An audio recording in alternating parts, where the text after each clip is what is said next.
নবী কাঁদেন মদিনায় শুধু উম্মতের মায়ায়, নবী কাঁদেন মদিনায় শুধু উম্মতের মায়ায়।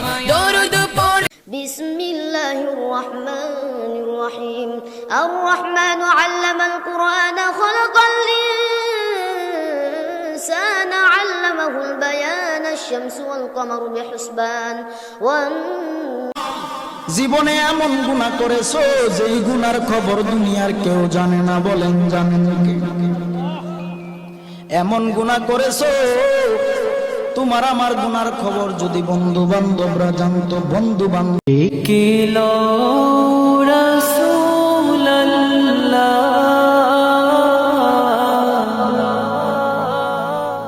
রওজা পাকের কিনারে।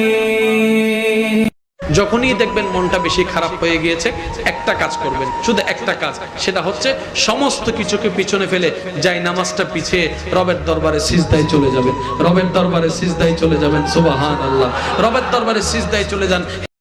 ও আল্লাহ, আমি কিচ্ছু চাই না, শুধু আমার জীবনের গুনাহগুলো একটু মাফ করে দাও, একটু গুনাহ মাফ করে দাও, কারণ আমার অতীত পাল্টানোর ক্ষমতা নাই, অতীতে ফিরে যাওয়ার ক্ষমতা নাই। মাওলা, তুমি চাইলে তো সেকেন্ডের আগেই পারো। ও মাওলা, এত বড় পাপ নিয়ে তোমার দরবারে আমি যেতে পারবো না। চোখের পানি তাহাজ্জুদ নামাজের মোনাজাতে ফেলো, জীবন বদলে যাবে ইনশাআল্লাহ। ঘুমাইবার আগে আজকে রাত্রে সুস্থ বিবেকে 1 মিনিট ভাইবেন এটা, বান্দা গুনাহ করো না, নিজেরে নষ্ট করো না, নিজেরে বরবাদ করো না, সময় আর মিলবে না, হায়াত আর মিলবে না। যেই হাতে মোবাইল চালাচ্ছেন ওই হাতে কমেন্ট বক্সে একটা আল্লাহ লিখে যান, আসল মুসলমান।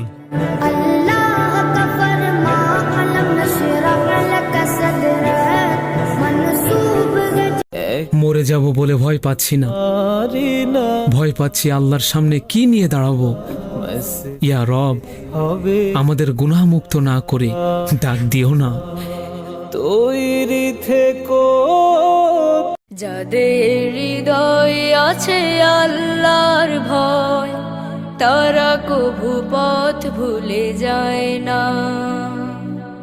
আল্লাহর প্রেম ছাড়া এই দুনিয়া। সবচেয়ে বড় চাকরি হচ্ছে নামাজ, যার বেতন হচ্ছে জান্নাত।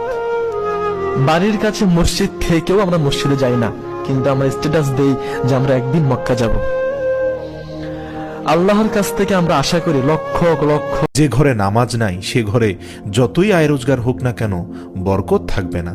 রাসূল পাক সাল্লাল্লাহু আলাইহি ওয়াসাল্লাম বলেছেন, ফজরের নামাজ মানুষের আয় উপার্জনের বরকত দান করে। অন্য আরেকটি হাদিসে আছে 5 ওয়াক্ত নামাজের 5টি ফজিলত।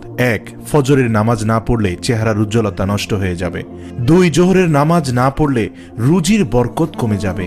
3. আসরের নামাজ না পড়লে শরীরের শক্তি কমে আসবে। মাগরিবের নামাজ না পড়লে সন্তানাদি কোনো উপকারে আসবে না। এশার নামাজ না পড়লে নিদ্রায় পরিতৃপ্তি হবে না। আল্লাহু আকবার। আল্লাহ রাব্বুল আলামিন নামাজের মাধ্যমে আমাদের ঘরের বরকত আনার তৌফিক দান করুক। অতএব আসুন আমরা ঘরের বরকতকে স্থায়ী রাখতে মিথ্যা হাসরের মাঠে প্রত্যেকটি মানুষ উপরের দিকে তাকিয়ে শুধুই বলতে থাকবে, ইয়া রব্বি নফসি নফসি। হে আল্লাহ, আমাকে রক্ষা করুন, আমাকে রক্ষা করুন। হাসরের মাঠে মালিক বলবেন, বান্দা আয় আয়, যার যার জীবনের হিসাব দিয়ে যা রে।